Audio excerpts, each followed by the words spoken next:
je m'appelle Eddy Pasquier et je suis chercheur au CNRS et je travaille au Centre de recherche en cancérologie de Marseille. Moi, mon domaine de recherche, en réalité, j'en ai deux. Le premier, c'est les cancers pédiatriques, donc c'est tous les cancers qui touchent les enfants et en particulier les cancers du système nerveux central et périphérique, donc les tumeurs cérébrales et les neuroblastomes.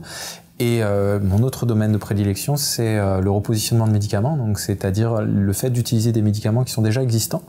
et qui sont utilisés pour d'autres pathologies et de voir s'ils peuvent avoir un intérêt pour les traitements des cancers de l'enfant. Je me suis d'abord intéressé à l'intérêt des bêta-bloquants dans les traitements du cancer et on a montré que ça pouvait avoir un intérêt, notamment quand on les combine avec des agents de chimiothérapie. Et après, je me suis focalisé sur le criblage à haut débit parce que je me suis dit, voilà, donc dans la pharmacopée mondiale, il y a forcément des médicaments qui peuvent avoir un intérêt et qu'on n'est pas obligé d'avoir une approche rationnelle pour repositionner des médicaments, qu'une approche non supervisée peut permettre d'identifier des choses intéressantes. Donc ce que je fais, c'est que je vais utiliser des outils de criblage, notamment un robot qui va me permettre de tester des milliers et des milliers de molécules différentes, pour essayer de trouver des molécules qui vont être efficaces pour soit tuer les cellules tumorales des enfants ou alors augmenter l'efficacité des traitements de référence, que ce soit la chimiothérapie ou la radiothérapie ou même maintenant les immunothérapies. Et quand on trouve une molécule d'intérêt, donc qui est un médicament déjà existant, déjà on va pouvoir assez rapidement transférer ces découvertes vers la clinique,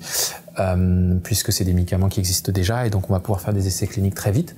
Et l'autre aspect, c'est que ça va nous permettre de trouver des nouvelles cibles thérapeutiques à l'intérieur des cancers, puisque en sachant que ce médicament-là est efficace sur ce cancer-là, on va comprendre que la cible moléculaire de ce médicament est importante dans la pathologie. Ça va nous permettre de mieux comprendre la pathologie qu'on étudie. Je ne sais pas exactement ce qui m'a valu la médaille. Je pense que c'est un encouragement pour ces travaux qui sont en bonne voie et qui peuvent amener des solutions pour les patients. Mais je pense qu'aussi il y a un aspect de reconnaissance de mon travail au niveau, enfin de mon application au niveau social, notamment mon application pour développer la recherche en oncologie pédiatrique en France, la création du réseau React4Kids, qui est un réseau de recherche nationale, de recherche fondamentale et translationnelle sur les cancers de l'enfant. Et aussi tout le travail qu'on fait avec le professeur Nicolas André, avec les pays en voie de développement, puisque l'intérêt aussi du repositionnement de médicaments, c'est de développer des traitements à très faible coût, qui du coup peuvent avoir un grand intérêt pour les pays qui ont des ressources plus limitées.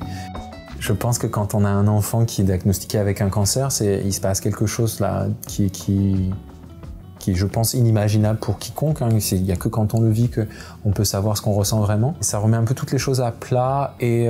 ça fait voir la vie de manière un peu différente. Et voilà, ces liens-là, en fait, avec les familles des patients et avec les patients en eux-mêmes, quand on a la chance de les guérir, c'est ce qu'il y a de, je pense, de plus fort, ouais, de plus enrichissant.